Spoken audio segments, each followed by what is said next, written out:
Bom dia a todos.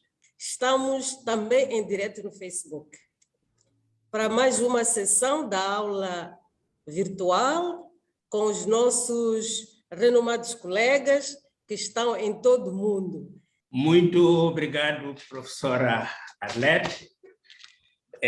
Estamos diante de aula ou de conferência. Vamos ter 3 oradores.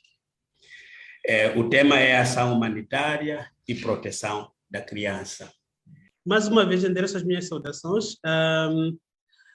Queremos aqui trazer algum conhecimento à volta da ação humanitária e proteção da criança. Queremos trazer aqui olhar para os que não têm o domínio do nosso país. Nós estamos com uma população estimada em 28 milhões, mas no caso concreto estamos com 27.909.798 habitantes. E acima da metade desta população moçambicana é constituída por crianças. Se olharmos naquilo que é a nossa pirâmide tem uma base bastante larga. A Constituição da República já prevê a componente proteção da criança nos seus artigos 47, 120 e 121. Estamos a dizer que esta componente de proteção já vem plasmado, associado a outros vários instrumentos a nível mundial. Trazemos aqui um enquadramento legal sobre o conceito de criança, de acordo com aquilo que são os instrumentos de definição. Temos a base legal, que é a Lei 7/2008, mas também encontramos aquilo que é a especificação sobre os direitos da criança e se formos a situação do nosso país concreto, a nossa história que nós tivemos, o nosso berço da independência em 1975, esta história também, durante a luta armada, foram criados alguns setores que era de responder à verdadeira ação humanitária, através dos departamentos e este departamento visava exatamente prestar assistência àquelas pessoas necessitadas, concretamente crianças, mulheres, durante a luta armada. E este destacamento passou a ser liderado pelas mulheres, no caso concreto de Moçambique.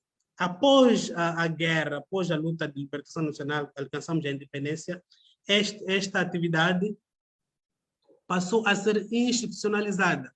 E ali aparece ou surge a Secretaria de Estado de Ação Social e, mais tarde, com as mudanças estruturais do país, surge o Ministério do Gênero, Criança e Ação Social. Com o surgimento do Ministério do Gênero, Criança e Ação Social, é importante aqui trazer aquilo que são as competências do Ministério do Gênero, Criança e Ação Social, que resume-se em fazer a promoção de ações com vista a assegurar o bem-estar das pessoas, mas também coordenar as atividades que são realizadas por diversos intervenientes e assim como estabelecer um mecanismo de diálogo de forma que estas ações que estão sendo desenvolvidas estejam desenvolvidas no nível, ritmo e dentro dos padrões exigidos. Trago aqui uns dados só para mostrar aquilo que está sendo desenvolvido pelo Ministério do Gênero e Criança Social, com os seus todos parceiros. No âmbito de proteção da criança, nós temos as instituições que asseguram a proteção dos direitos da criança, me refiro concretamente aos infantários, centros de acolhimento, mas também temos aquilo que é a assistência ao nível comunitário. Na assistência ao nível comunitário, nós contamos com as estruturas minúsculas que designamos por comitês comunitários de proteção à criança. Estes são organismos que integram vários intervenientes comunitários ao nível local. E que é para assegurar que todos estes, desde o nível comunitário até ao nível mais alto, que sejam verificados ou implementados os 7 serviços que consistem na alimentação e nutrição, habitação saúde, educação, proteção e apoio legal, apoio psicossocial e fortalecimento econômico, com vista que esta criança goze dos seus plenos direitos. E como fazia menção anteriormente, nós trazemos aqui este demonstrativo sobre o nível de responsabilidade. Por cada escalão, vai mostrar o quão é primordial a responsabilização da criança. E vamos ver que a primeira responsabilidade está centrada na família. E por níveis vai acontecendo a comunidade, as organizações vão intervir. Em terceiro lugar, o governo aparece para coordenar esse todo o processo, bom, de alguma forma com a intervenção de algumas organizações internacionais.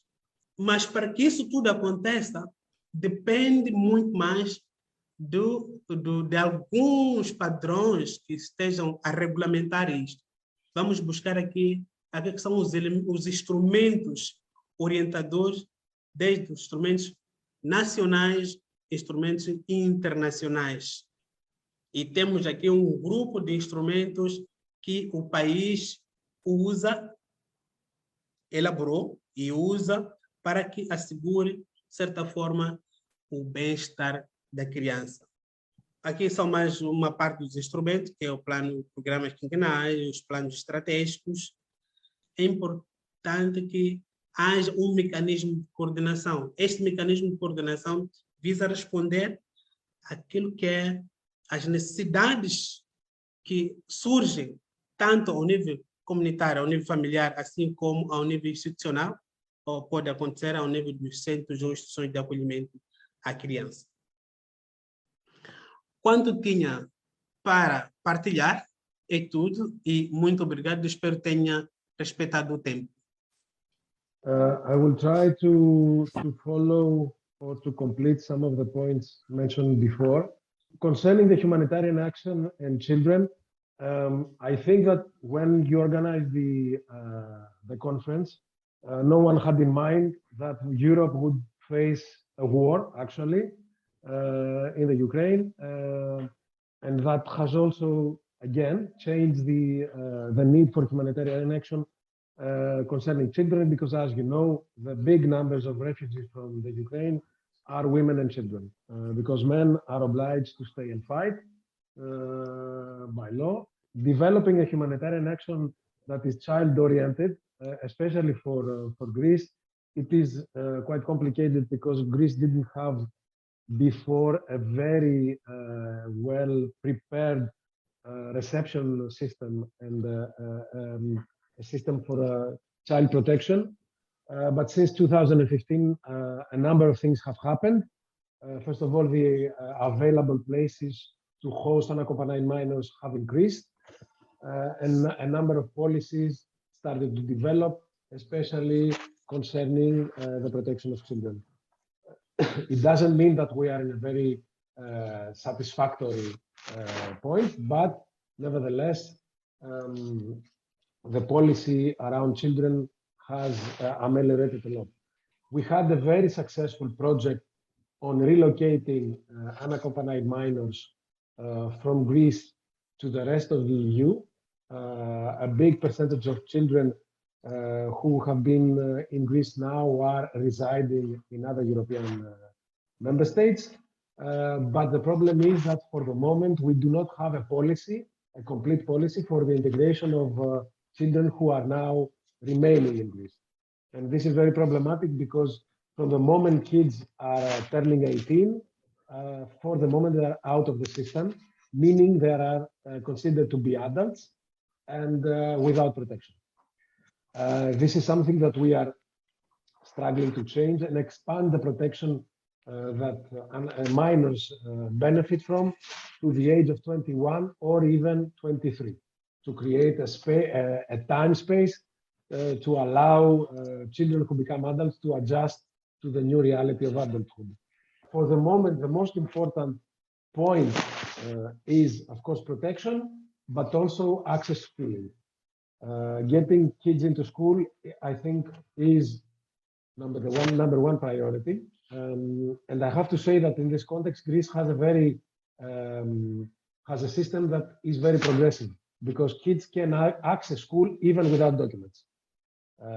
Children with no documents can attend school and even complete their education and get out of school without documents.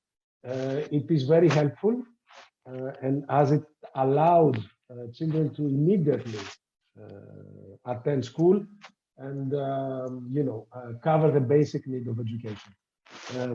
Of course, this has to be accompanied by other policies, access to health, legal support, psychological support, access to basic services in general, but also access to services for their parents. Because as you know, you have to take the family as a unity. It is a big priority for the Greek government. We have done a lot of things that are quite impressive in the last years, but unfortunately, we are still in an ad hoc process, meaning that we are taking specific issues and dealing with them instead of having a national policy and a national strategy for integration or migration, if you want. In Greece, we have a huge housing issue still. There is a crisis concerning shelters and housing, especially. We don't have a policy around social housing, which is a huge gap. And with the reality of the Ukraine, again, I cannot imagine that anyone thought that today we would discuss under the shadow of a war in Europe about 10,000 people who came to Greece and more than 2.5 million refugees from the Ukraine into Europe. Just to give you numbers and to have a comparative, to make a comparison, in 2015, 1 million people crossed through Greece towards the EU. And in 3 weeks now, since the war began, we have more or less 3 million refugees.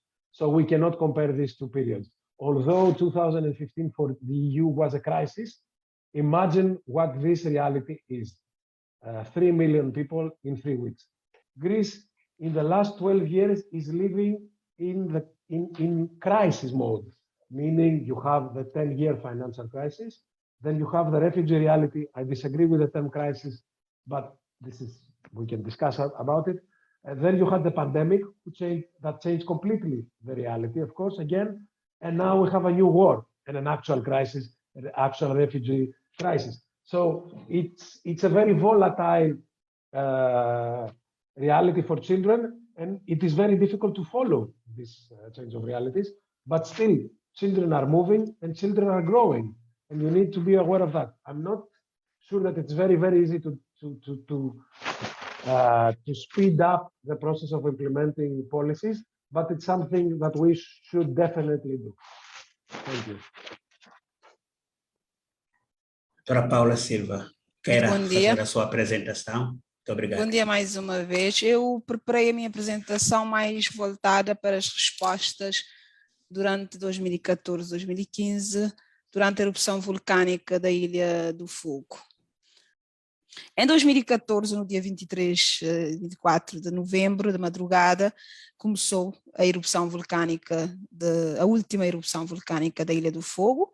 Todos nós acordamos com esta notícia, pois as poeiras, os fumos atingiram inclusive aqui em baixo a cidade de São Filipe, e todos nós fomos chamados, enquanto entidades que trabalhavam com o governo, a dar respostas, as primeiras respostas à população deslocada.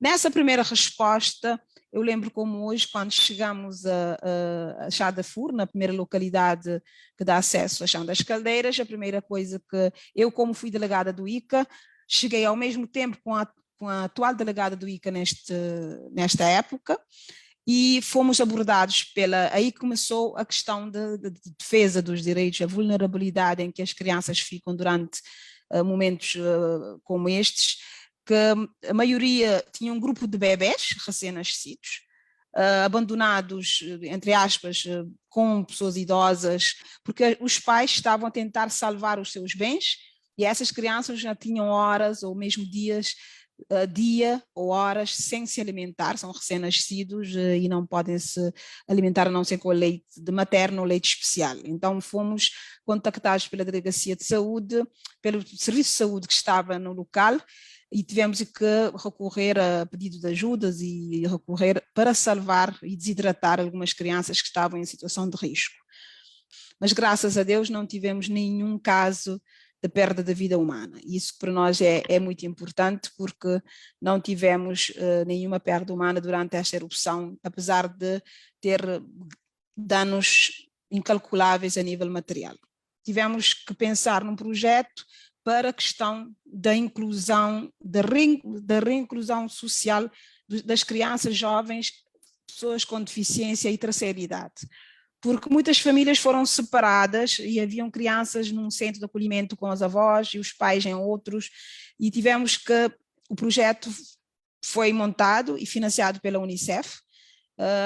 Tínhamos um papel principal que era encontrar onde estavam todas as crianças, saber se todos os direitos estavam sendo salvaguardados, principalmente a questão da escola, se estavam a ir às escolas, em que situações estavam a viver, e se não estava a correr nenhum risco. Agora, neste momento, depois de algum tempo, as crianças, muitas abandonaram as escolas, porque os pais regressaram mesmo assim, mesmo com toda a destruição.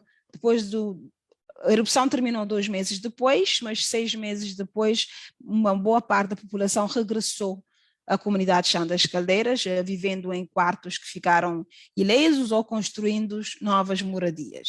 E algumas crianças ficaram fora do sistema. O governo teve que arranjar mecanismos de trazer essas crianças de carro horas para virem à escola na comunidade mais próxima. Hoje, graças a Deus, já existe nova escola e jardim nesta comunidade.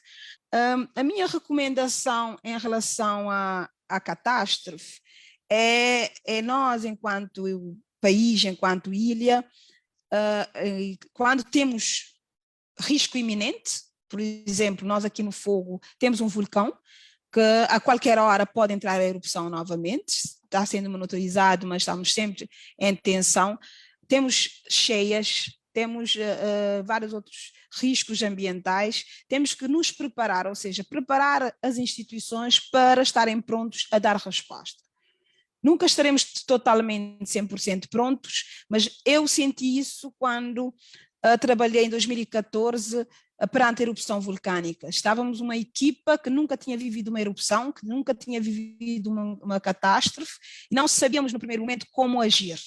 Cada um agia de forma empírica, como sabia, como tinha lido, e isto faz com que a resposta muitas das vezes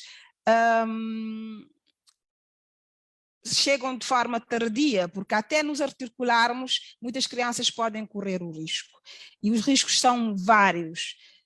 Em 95 eu vi muitos relatos da gravidez da adolescência durante o realojamento da população. Em 2014 eu assisti vários momentos de vulnerabilidade dessas adolescentes. Eu falo mais de adolescentes do que criança, porque as adolescentes estavam mais expostas, porque Chão das Caldeiras é uma comunidade, tinha 2 comunidades, são muito coesas entre elas e resistentes a regras e a leis externas. É uma comunidade com um índice de gravidez na altura da gravidez precoce elevada, o que nos leva a pensar que há casos de abuso sexual.